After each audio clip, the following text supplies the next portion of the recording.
kapag ikaw ang umibig at saka masawi. Di mo ba daramdamin ito? Tulad ng pagdaramdam ko sa'yo.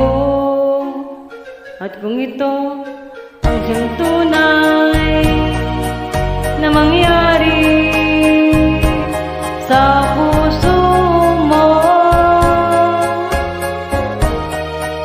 ay baka naisip mo pa maglaho